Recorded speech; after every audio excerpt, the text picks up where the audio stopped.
This nefarious scheme shall be undertaken using the now familiar tactics of intimidation, blackmail, and extortion of judicial officers and members of the National Assembly. Threats of recall and removal, threats to life, withdrawal of personal security, targeted harassment of family members, including spouses and children, are among the many dangerous and illegal means that security agencies intend to use to achieve their ends.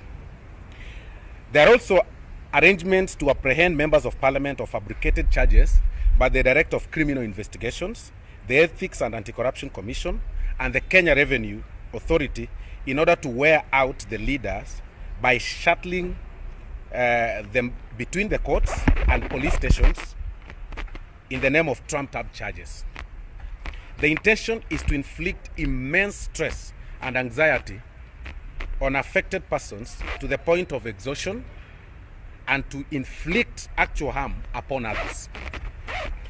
Some members of parliament have reported credible threats to their lives to the DCI, yet nothing was done by the way of meaningful investigations. As if this is not enough, we are aware of plans to eliminate certain members of parliament in retaliation and as a warning to others over their political views. An elite squad was recently disbanded by the DCI after details of plans to harm political leaders leaked out. You will recall that reports of threats to the life of the Deputy President have never been investigated for nearly a year. Instead, there has been a lot of diversionary activity and intimidation. As part of the cover-up, one Mr. Dennis Itumbi was arrested and detained at length, only to be charged with obscure and irrelevant offenses. To date, there have been no credible investigation into the veracity of the Hotel Lamada assassination plot claims against the Deputy President. This country only recently emerged from troubled history of vicious impunity, unresolved political murders, and outright assassination in pursuit of corrupt political and other ends. The institutions we look to for protection against violations and excesses are being captured, cannibalized, compromised, and commandeered to reverse into a terrible past. We are being led.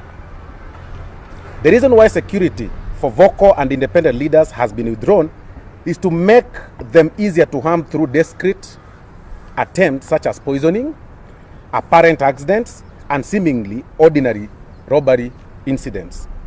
All this notwithstanding, we must, and we do, and we will forge ahead without hesitation, fear, or regret.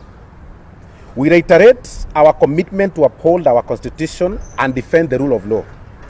To this end, we shall not only resist attempts by a selfish cabal of brokers to destroy a publicly funded national party, but also defend our democracy as vigorously and courageously as necessary to defeat the agents of plunder and mayhem. We shall also protect the integrity and independence of institutions like Parliament, ODPP, the Inspector General of the National Police, and the Judiciary, and fight hard for their space and resources to operate optimally and secure the rule of law in our republic.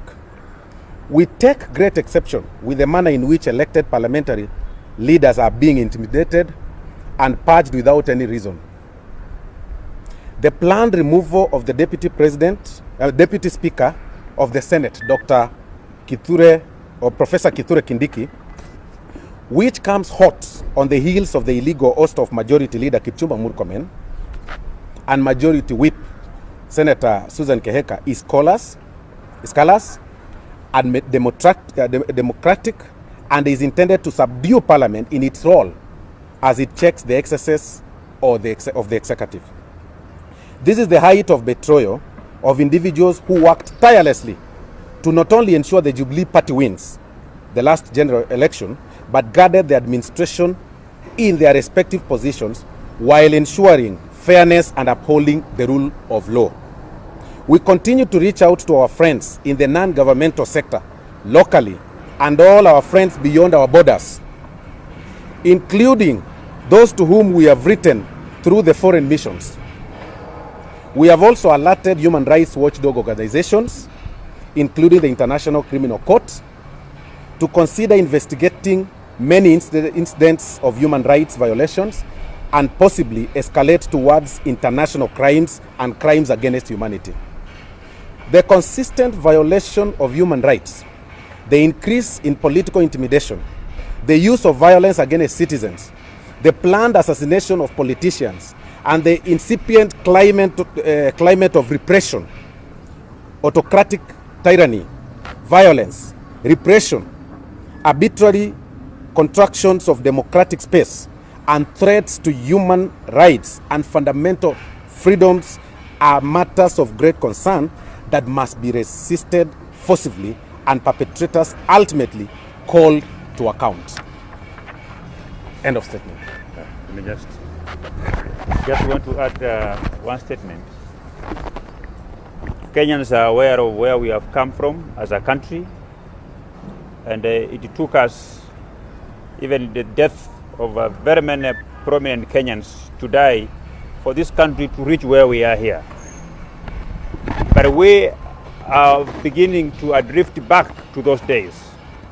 But if it will take death of the Kenyans who are perceived to be allied with the deputy president, if it will take sacking and the intimidation of civil servants who are betrayed by their surname, or rather by their association, to get this country back to where it was, so be it. We are ready to put our life on line like so many Kenyans have done it before, so that we can be able to protect our constitution, to be able to protect the struggle that the forefathers put for this country to be where we are here. Kenyans are now beginning to know that what we were saying before, that if the handshake was anchored on a 5-point agenda, then Raila Odinga had 2 more agenda that Uhuru Kenyatta was not aware of. Kenyans are beginning to see that what we are saying was the truth. And I want to ask Kenyans that from today going forward, they should listen to us. They should not listen to the cabals who are hell-bent to take this country back to the days of political assassination, back to the days of interfering with the independence of various institutional offices and engaging in things that are completely unconstitutional.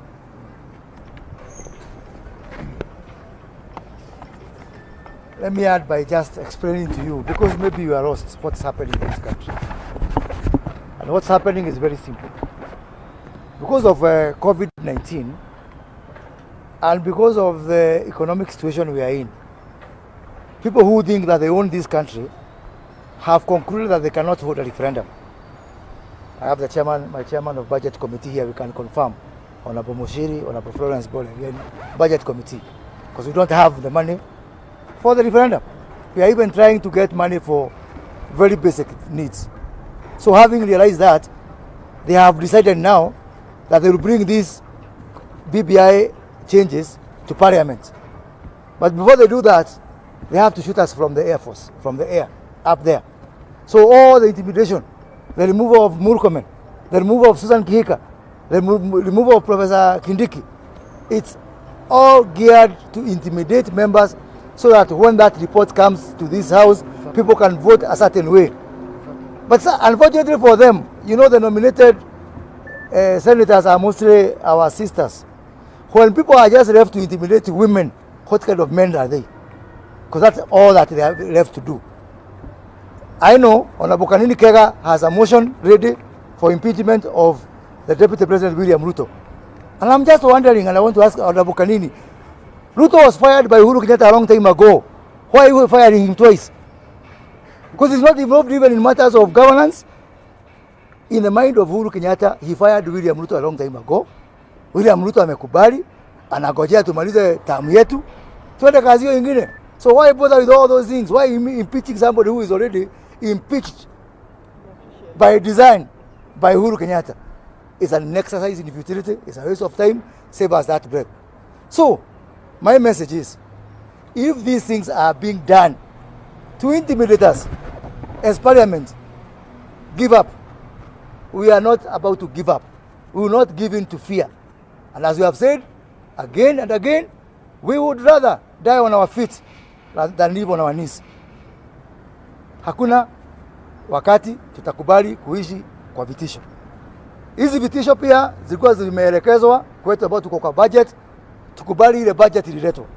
I am very proud of us who have refused that budget, and our chairman made a statement in the house, and now they have brought another budget for stimulus, which we will even reject until money is taken to the people, not just to buy vehicles and to give to rich people in the flowers industry.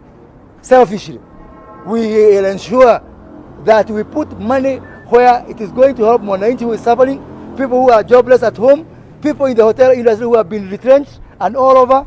We are not going, if these intimidations was to force us a certain way, we are going to do things the right way. To achieve those constitutional changes that they want, you need two-thirds majority. And obviously, there is no way they can get two-thirds in this house. So please, kujeni tuongee. Tuko tayari. But not by force. No matter how many times you try to intimidate, if you want changes, if those changes are for the good of the country. Now, the committee for Haji has been set aside. Instead, President Uhuru Kenyatta and Raila Odinga have selected their own lawyers who are drafting this report. These Haji were just for allowances only. Yeah? They're just flower girls. Now there's a team which is about to force this on all of us. And by the way, one of them, Raila Odinga, is our competitor in 2022. Yet he is now drafting the changes that are going to determine how the game in which he is a player is going to be played. Tumekatana hii nchi yetu, sio ya mama ya mtu. Mtwalega, tutikoda goma.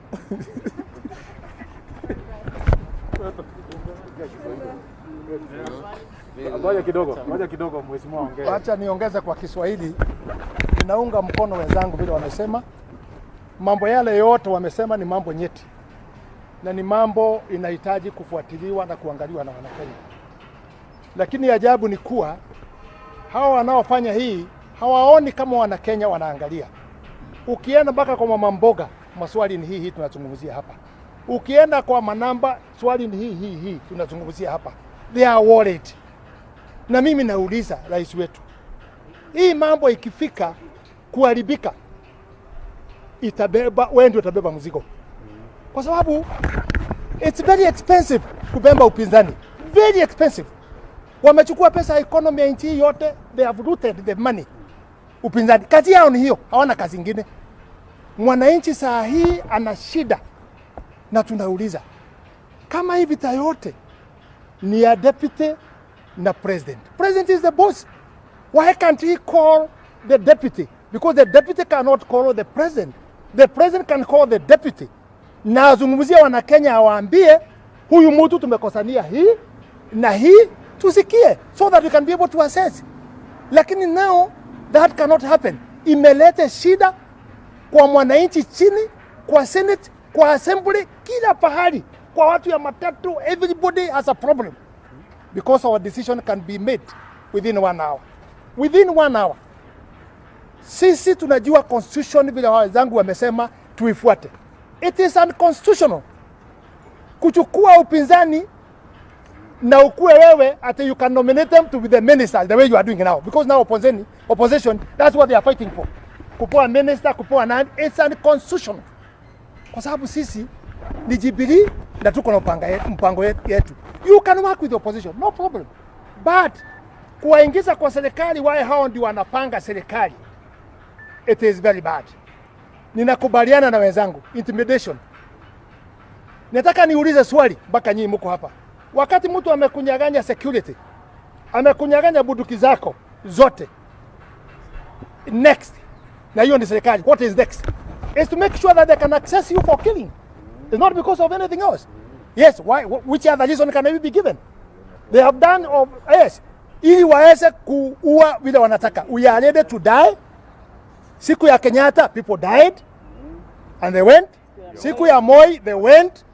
And now wako binguni wakifanya kesi na hawa. Wamekutana wote binguni. The case now it is on heaven. Hata wale watafanya hiyo hapa wajue, watakuja bunge hapa walala kama wale tumewaona. Na baadaye kesi itaenda wapi? Kesi itaenda mbinguni. And that is the fact. And even as we shall go one day. And that's why you are saying, the team we are, we have remained only two things. Kusema ukweli na kujipanga mbinguni. So if they take us now, let them know we are ready for everything. Lakini intimidation hatuwezi kukubali. Kufinyilia mtu ambaye hana makosa yoyote, we cannot agree on that. Let's work together. And the president, we pray for you. Fikiria kurudisha nchi pamoja. And maybe God bless you. Asante, nataka kuongeza moja. Mimi nataka kusema kwa party leader wetu wa Jubilee kwamba sisi kama wajumbe na wananchi wote wa Kenya wale walipiga kura, tunasikitika sana wakati wale tulipambania hii serikali kupatikana, sisi ndio imerudi tena kufuatofuato na sisi ndio tunaumia. Na watu wetu hawafaidi kwa njia yoyote ile walipiga kura. Mimi nataka kusema kwamba hii handshake ambayo imekuja ilikuja na nia mbaya. Handshake ilikuja inatafuta kuingia ndani ya serikali. Na nataka kuambia party leader wetu kwamba asipochunga hali inaenda kuwa mbaya zaidi. Kama vile wenzangu wamesema, huwezi chukua watu wa nje kuja kwa serikali ati ndio wanaongoza nchi. Sisi tunapinga hayo maneno na nataka kumshukuru naibu rais kwa sababu ya hii ugonjwa wenye unaendelea. Yeye amejitokeza na anapea wananchi wetu chakula na inaonekana. Hii serikali ni kama sasa hata hatujui inaelekea wapi. Haya. Swali mbili pekee yake pengine. Okay. Naomba niseme hivi. Wakenya walienda kwa ballot box, kwa ballot wakapiga kura, wakapigia Rais Uhuru Kenyatta na naibu Rais William Ruto. Na Kenya ikaamua ni nani ataongoza nchi kwa miaka 5. Na Kenya ikaamua ni nani atakaa upinzani kwa miaka 5. Lakini sasa hivi tunaona demokrasia imegeuswa. Wale watu ambao Kenya ilikataa ndio wanaongoza sasa hizi. Kwa sababu wamemchukua rais, wamepata vyeo katika serikali na sasa wanaanza kusettle scores. Kwa sababu huyu alikuwa na rais mpaka tufinye. Huyu alikuwa na rais mpaka tummalize kabla ya masiku ya 2022 kufika. Kwanza demokrasia katika Afrika na demokrasia katika Kenya imefujwa. Kwa sababu wale watu walichaguliwa kuongoza nchi kwa chama ya Jubilee na affiliates wake sio wenye wako kwa uongozi saizi. Ni watu wengine ambao wameletwa mlango wa nyuma na Wakenya walikataa wale watu. Hiyo ni jambo la kwanza ambalo tunakataa. Jambo la pili, tunaelewa kuna sheria. Kuna sheria ya nchi kama Kenya, kuna sheria katika East Africa, kuna sheria ya Afrika na kuna sheria ya dunia, kuna ICC, kuna koti za kidunia. Kwa sababu huwezi finya watu Kenya na wanyamaze. Watu watafinywa Kenya na watatafuta njia zingine za kujitetea. Kwa sababu tunaona saa hizi labda Rais Uhuru Kenyatta hana shida na mtu. Lakini wale watu wameleta karibu Raila Odinga, Raila mwenyewe ndiye alipeleka Uhuru ICC. Raila mwenyewe ndiye alipeleka Ruto ICC. Raila saa hii yako tayari kufanyia mtu yeyote more than hiyo mambo ya ICC. Tunajua Uhuru hakupeleka mtu ICC. Kwa hivyo tunamuelewa. Lakini saa hizi hatutakubali mahali Raila alipeleka watu ICC, asisahau kwamba hata sisi tuko na kalamu inaweza andika ICC.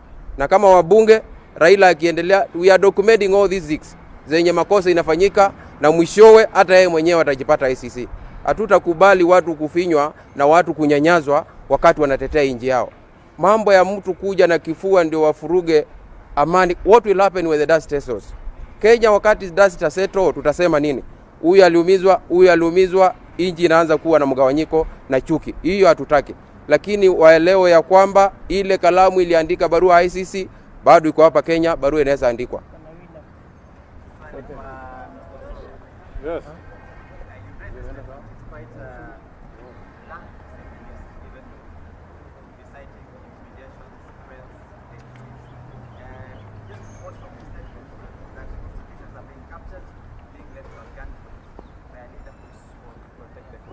You mean the president, because he swore to protect the constitution.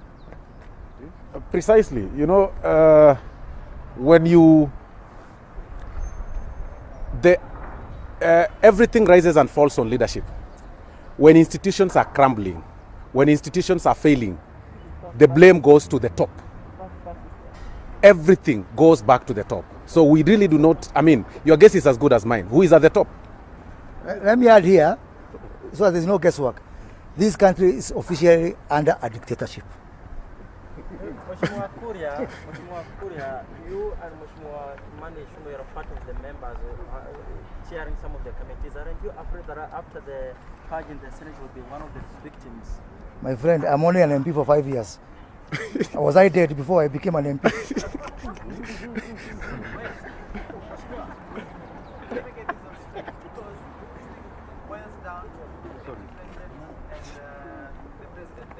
No, it's not about that. It's about honesty, my friend Sam.